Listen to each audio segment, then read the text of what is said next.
Olá pessoal, hoje a TV Osasco abre espaço para duas valorosas pessoas, dois irmãos queridos que vêm falar sobre um assunto que é de muito interesse e curiosidade para a maioria das pessoas, que é a maçonaria. Nós estamos também num momento de mudança, num momento de adaptação aos novos tempos, e nós trazemos para isso aqui o meu irmão querido Jorge Haddad, que vem abrilhantar aqui esses trabalhos da tarde, junto com o Joaquim Domingues, que é também um irmão querido aqui da região. Muito obrigado por terem vindo. Obrigado você, Paulo. Primeiramente, eu gostaria de agradecer à TV Osasco pela oportunidade. Nosso irmão Paulo Contim, presidente da CESP, que está aqui no nosso bate-papo. Muito obrigado pela oportunidade. Domingos, você já esteve aqui várias vezes, né? Hoje tem informalidade, viu? Nós vamos levar um programa só batendo papo de uma forma descontraída, mas com muita informação, não é verdade? Meu querido irmão Paulo, é um prazer imenso estar retornando a essa maravilhosa casa.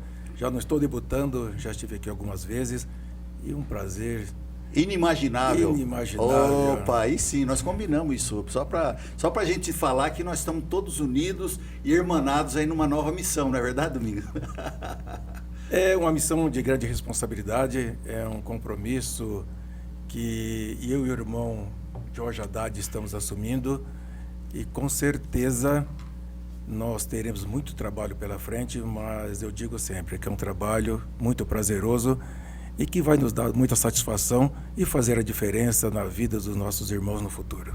Olha, eu acho que é conveniente e prático, nós antes de falarmos exatamente do momento, por que não dizer político, né, da grande loja, da GLESP, né, grande loja do estado de São Paulo, eu acho que seria interessante fazer um pequeno apanhado, meu irmão, falando para as pessoas que não têm muita lida com o assunto, mas o que é a maçonaria e aqui ela vem, qual é o propósito da maçonaria na sociedade? O propósito da maçonaria na sociedade, o básico que a gente aprende inclusive nos rituais, é tornar feliz a humanidade pelo aperfeiçoamento dos povos, pelo aperfeiçoamento dos costumes, da qualidade de vida e tudo. Basicamente, sob o meu ponto de vista, a maçonaria é uma escola filosófica, onde a gente ensina moral, ética, comportamento e uma parte mais esotérica, uma parte mais sobre estudos filosóficos, como que eu diria, usando simbolismos para que sejam apresentados na vida cotidiana, que sejam pautados na nossa vida cotidiana. Bom, tem alguns preceitos que a gente conhece, né? Mas a sociedade muitas das vezes fazem algum tipo de pergunta. É verdade que na maçonaria a pessoa faz culto às coisas negativas, culto ao diabo, culto a essas coisas, Domingos? É verdade isso? Olha, existem muitas lendas, existem muitas narrativas, mas na realidade o que a ordem faz é transformar um ser humano, um homem, a ser melhor. Sim. A ele ser melhor para que ele possa fazer diferença dentro da sociedade e ser melhor para a sociedade. A ordem tem como proposta que sejamos de bons costumes, livres e felizes, porque só assim a gente vai conseguir fazer a humanidade mais feliz. E uma pessoa que não tem religião, que não acredita em Deus, numa força superior, seja lá o nome que dá, ela pode entrar na maçonaria? A maçonaria, ela não tem religião. Independentemente da crença, independentemente do dogma que alguém siga, a ordem está sempre aberta a recebê-lo e transformá-lo sempre num ser melhor.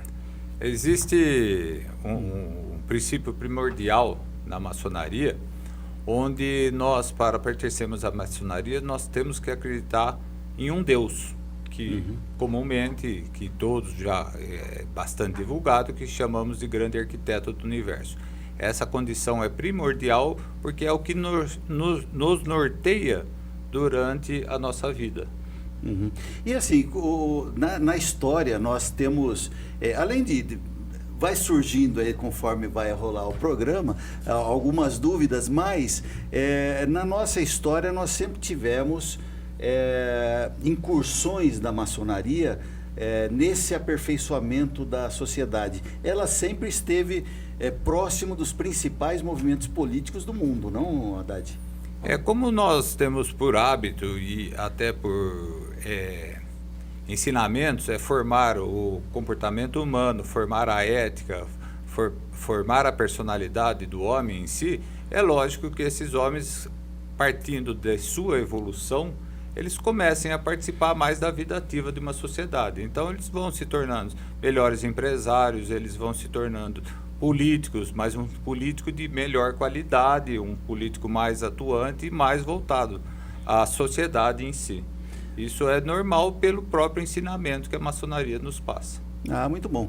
Bom, para nós entendermos, para o nosso público entender também qual é o momento, nós temos que entender que há uma certa escala de valores onde o próprio maçom escolhe os seus representantes. Não é ninguém ungido, na verdade é uma escolha do homem que tem um certo conhecimento, que tem um certo valor para dirigir essa classe. É essa a realidade, Jorge? Sim, a maçonaria se baseia bastante no mundo que a gente diz profano, que seria o mundo que nós vivemos, o mundo da sociedade em geral. Baseado nisso, até nos termos administrativos que nós temos na vida nossa, no dia a dia, a maçonaria criou um método administrativo também com os poderes que existem, legislativo, executivo, judiciário, internamente, e onde os cargos principais são realmente cargos eletivos. Nós temos eleições trienalmente, né? E onde nós elegemos os nossos dirigentes. E nós teremos agora, em breve, né, Domingos, esse ano ainda, né, as eleições para o grão-mestrado. A Grande Loja Maçom do Estado de São Paulo está passando por um momento de eleição. Ainda não é um momento de campanha, mas o momento de campanha deve acontecer em breve. A eleição é no dia 6 de maio e os irmãos da Grande Loja Maçom do Estado de São Paulo vai ter a oportunidade de escolher, dentre os seus membros, quem vai dirigir a ordem, quem vai comandar a ordem, a presidência da Grande Loja Maçom do Estado de São Paulo pelos 3 próximos anos. Muito bem. Bom, eu já estava dando uma olhada assim no seu, não é plano de governo da sua ideologia, das suas ideias, né, meu irmão? E assim me chamou a atenção 3 eixos principais ali que seriam aí mais a aproximação com as lojas. Outra, a hospitalaria, que tem hospitalaria para o nosso público entender, são as ações muitas vezes ações de benemerência, ações que fazem para evoluir as pessoas que não têm uma condição, que precisem de alguma coisa, né? Então são esses 2 eixos, e o terceiro eixo que eu achei, eu aqui do ramo de comunicação vibrei quando eu ouvi o Domingos falando, que é trazer, né, a maçonaria, essa entidade que não é secreta, é discreta, porque ela tem CNPJ, ela tem endereço, mas só tem os seus landmarks, suas leis, que são preservadas às pessoas que são iniciadas. É só isso, mas não tem nada de segredo, não se mata bode, não tem nada de, como nós falamos no começo, não tem nada de diabólico. Pelo contrário, quem não tiver a crença num ser superior não pode ser maçom. Então, desses 3 eixos, trazer a loja para o século XXI, e aí a gente, pelo menos eu entendi, uma forte tendência à informatização. Eu queria destrinchar um pouquinho esses 3 eixos, iniciando aí pela sua fala, meu irmão. Eu vou começar pelo mais técnico, que seria a questão da informatização. O necessário hoje que seja feito são 2 tipos de informatização. O primeiro, a informatização administrativa da instituição. Visto que é uma instituição que ela é grande, ela é estadual, temos praticamente no estado inteiro. Então, o nosso sistema administrativo é muito antigo, ele é quase secular, é o mesmo.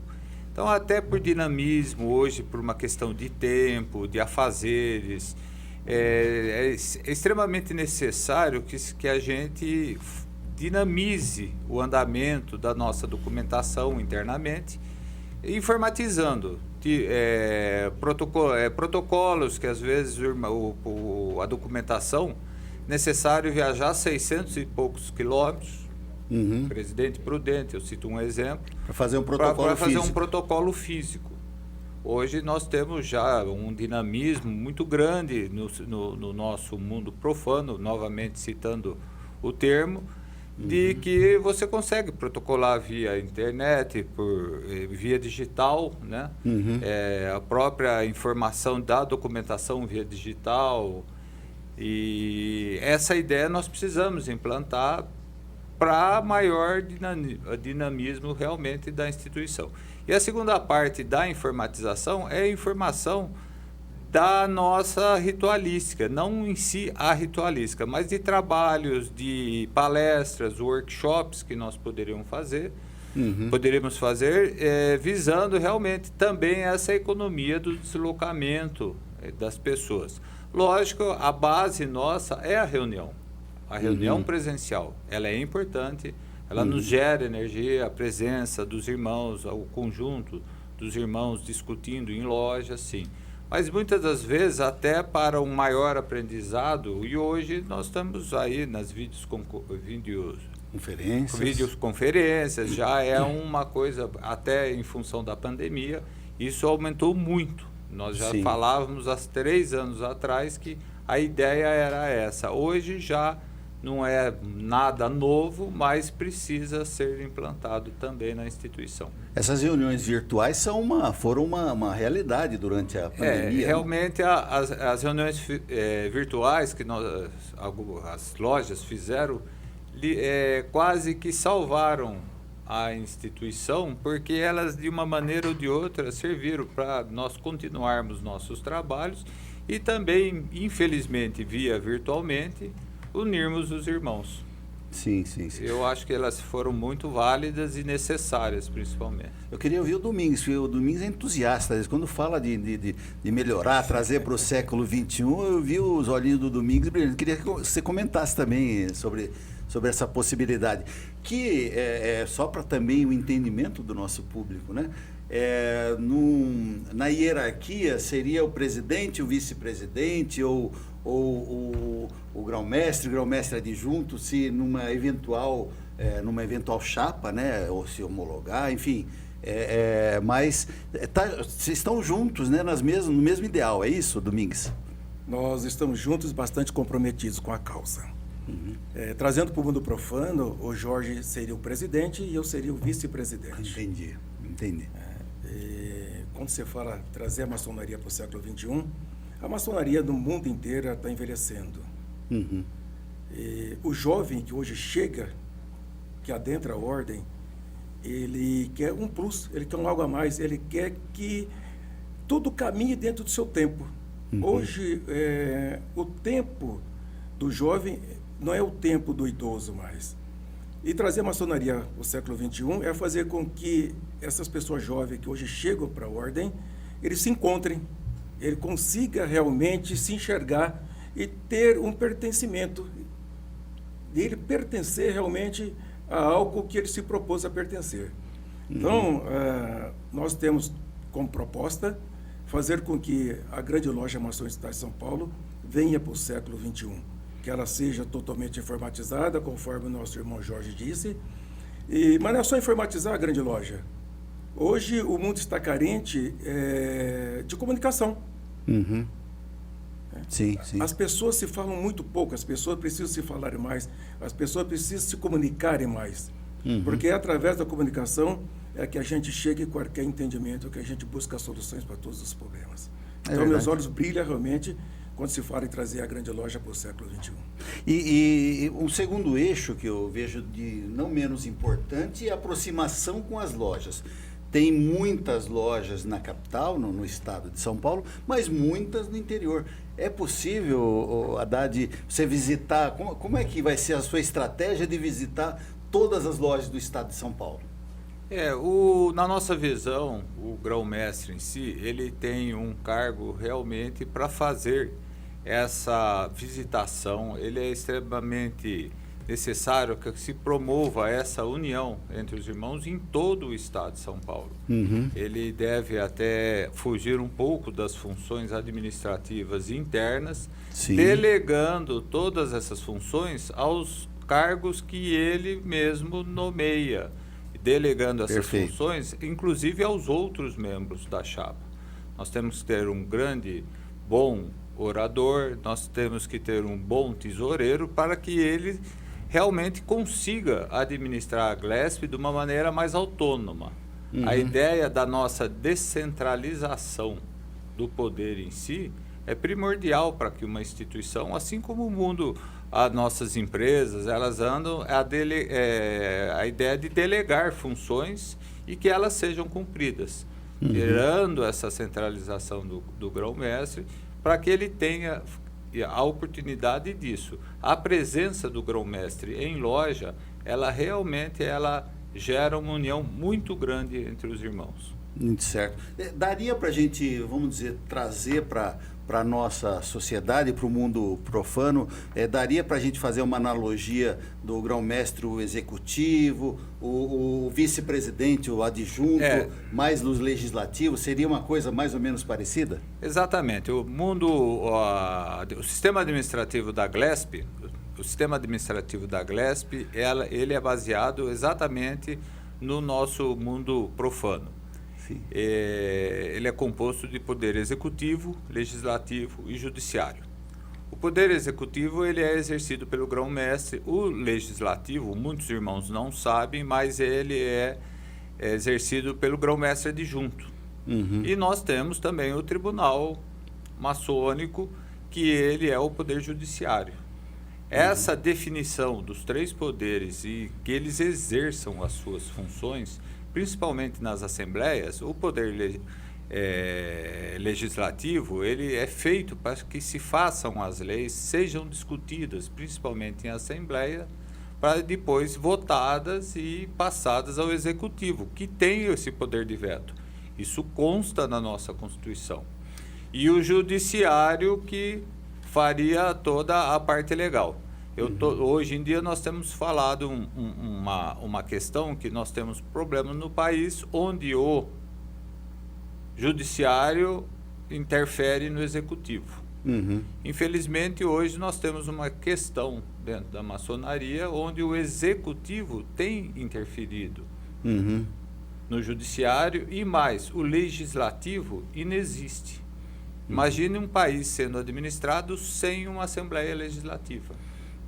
E o momento ele nos leva à reflexão, né, que talvez as instituições devam ser muito bem preservadas, porque ela corre o risco de ter balanços trágicos para todos, não? Realmente essa questão do equilíbrio entre os poderes, em qualquer situação de administração, no mundo profano, no Superior Tribunal, em Brasília ou na Glesp em São Paulo, esse equilíbrio é primordial para o bom andamento da instituição. Muito bem. Domingos, eu queria que você falasse sobre esse assunto também, posto que você ficará, pelo que eu estou entendendo, estará disputando, né, uma eleição para exatamente representar o legislativo, né? O que pode ser feito, né, para melhorar a instituição, no seu entendimento?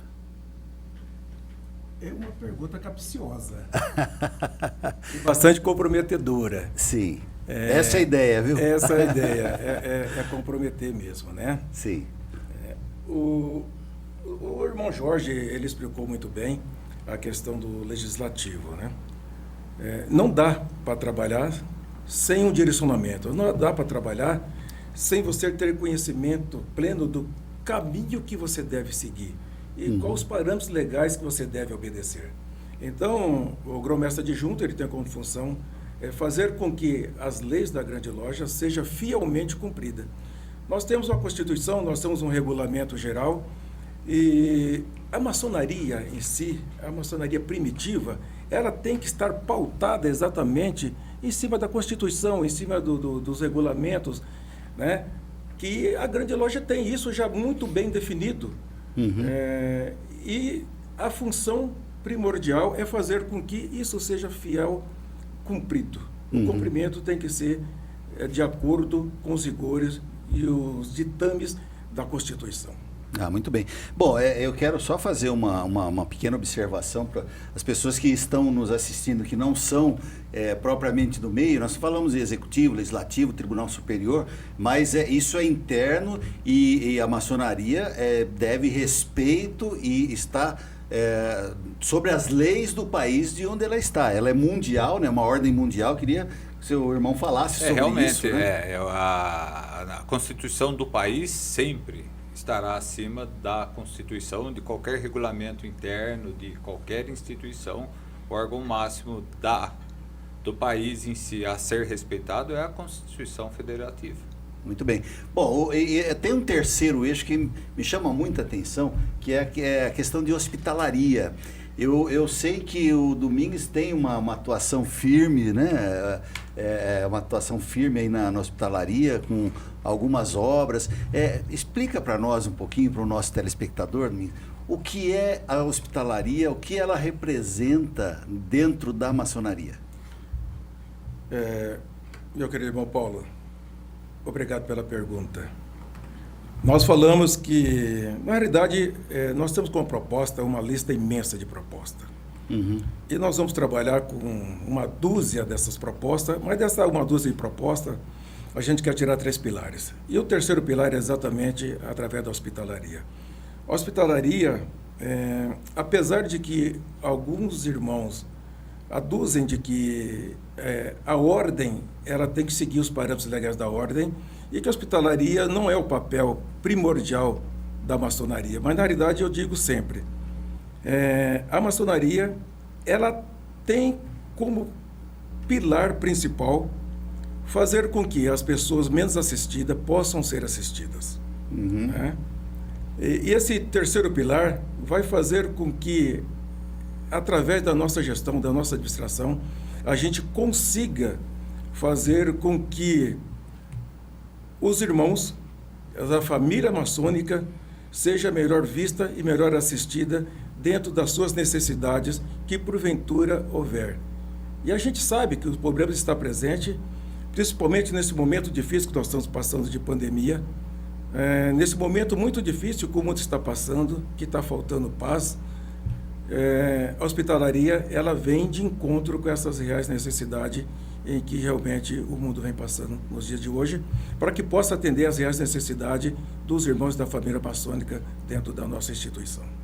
Muito bem. Eu dando uma olhada no projeto, né, nas ideias que foram listadas, aliás, eu vi mais de 34 propostas, mas algumas delas chamam a atenção quando a gente, não sei onde é que eu vi aqui, mas eu vi que princípios maçônicos, que os integrantes da maçonaria, eles passem a exercer, como ela foi na realidade já há muito tempo, né? Aqueles princípios maçônicos dentro e fora da instituição. Eu queria que o irmão explicasse um pouco sobre isso. A questão, a maçonaria tem princípios básicos a serem seguidos, que seriam, inclusive, um dos nomes da nossa chapa, que seria moral, ética e união.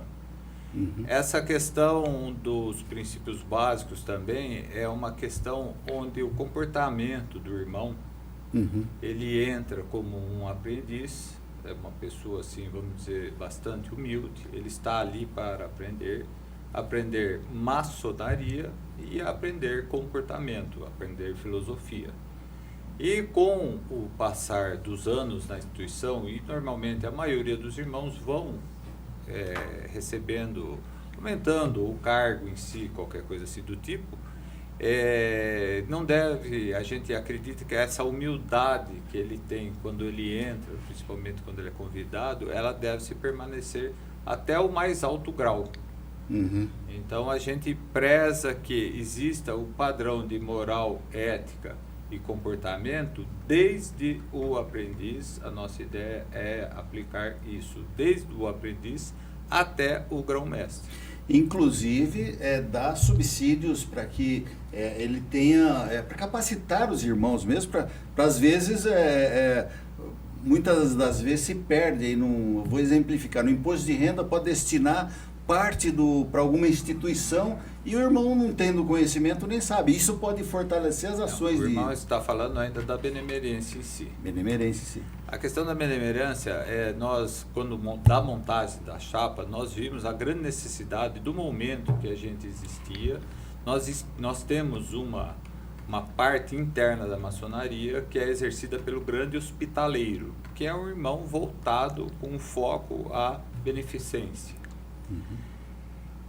Nós temos 2 irmãos que trabalham já há anos e a maioria é praticamente comum na maçonaria, quase todos os irmãos pertencem ou ajudam algum órgão de beneficência. É normal isso. Então, nada como vocês falaram diversas vezes o pilar. O pilar no nosso ritual é o pilar da caridade. Sim. É dever do maçom exercer a caridade. Sim, sim. Então, como nós vamos ter uma administração de irmãos voltada única e exclusivamente para irmãos, é a GLESP olhando os irmãos, nós temos por base que temos que começar pela beneficência maçônica. Relacioná-los, ver o que eles fazem, o que estão fazendo, e a instituição em si dar o máximo apoio que consiga em cima dessas instituições. São diversas instituições, doação de medula óssea, doação de sangue, uso de cadeira de rodas, uma própria farmácia, Hospital do Câncer, exatamente. A maçonaria participa muito ativamente praticamente no estado inteiro. Muito bom. Em cima disso. Olha, a proposta desse programa é exatamente uma coisa rápida para dar informação. Tem muita gente que fica com dúvida, muita gente, a gente vê que vai nas redes sociais buscar coisas, então tá tendo uma informação qualificada aqui, por quem é da área mesmo. Então, eu quero agradecer, já chegamos ao finalzinho desse bate-papo rápido aqui se propôs, quero agradecer muito, em especial, Domingos, obrigado pela sua presença, suas palavras finais aí, por favor. Em meu nome, em nome do movimento GLESP, em nome da nossa chapa e especialmente do nosso futuro grão-mestre Jorge Haddad, meu irmão Paulo, eu quero agradecer imensamente esse carinho, essa oportunidade, essa abertura de porta, que é uma janela de oportunidade, eu diria que é mais que uma janela, porque é através dela que a gente vai conseguir levar para todos os nossos irmãos a oportunidade de escolherem, de fazer a opção, na realidade, fazer a devida escolha mesmo, de qual via eles querem optarem, para que no futuro de 3 anos possa conduzir o destino da nossa querida e amada instituição chamada Grande Loja Maçons do Estado de São Paulo. Muito bem. Então fica aqui a nossa eterna gratidão. A gratidão é nossa. Na verdade, eu queria passar para o nosso... Eu já ia chamar de grão-mestre, mas não está em campanha ainda, não pode, né? Para o Jorge Haddad, agradecer a vinda. Lembrar que uma das propostas que me chama muita atenção é lutar pela independência dos poderes e praticar o que se chama de democracia mesmo no mundo profano, praticar dentro da maçonaria. Isso está muito claro no seu programa de governo. E eu queria saber de você, irmão, qual a posição? Porque a gente vê já há um tempo, falou que até vai para a justiça comum. Como é que você vai conduzir, eventualmente, se eleito for, essas brigas que estão... Como é que vai ser a sua posição perante a tudo isso que está acontecendo? A posição do grão-mestre, sendo eleito, baseado principalmente nos nossos problemas jurídicos em si, logicamente, nós preservaremos o que está escrito na Constituição. Nós daremos poderes ao nosso judiciário que se decida, sem interferência do Poder Executivo. Temos bons advogados como grande orador e grande orador adjunto, e eles cuidarão dessa parte, baseado única e exclusivamente em cima de nossa Constituição. Os desmandos ou talvez as incoerências que foram praticadas, logicamente serão sanadas. Muito bem. Bom, então para suas considerações finais, o nosso agradecimento aqui, fique à vontade. Muito obrigado, irmão Paulo. Eu gostaria de dizer que hoje em dia a instituição precisa muito de mudança, precisa de modernização. Nós somos a principal via de fato para que isso aconteça. Nós somos a única oposição e renovação para a instituição hoje em viabilidade. Montamos uma chapa íntegra, onde os membros foram escolhidos um a um pela sua qualidade como maçons, família e mundo profano. Base nossa é essa nossa dureza no comportamento e dureza na prática dos ditames da maçonaria em si. Muito bem. Quero agradecer muito a visita aqui à nossa casa, dizer que as nossas portas estão abertas, né? Acho que todo mundo que tem o que falar pode vir aqui, a gente está aberto sempre a abrir espaços e, mais do que nunca, agradecer ao grande arquiteto do universo, a Deus, chame você como você chamar, agradecer ao grande arquiteto a oportunidade de estar aqui, colocando mais um tijolinho na obra social, que é a nossa principal missão, no meu entendimento.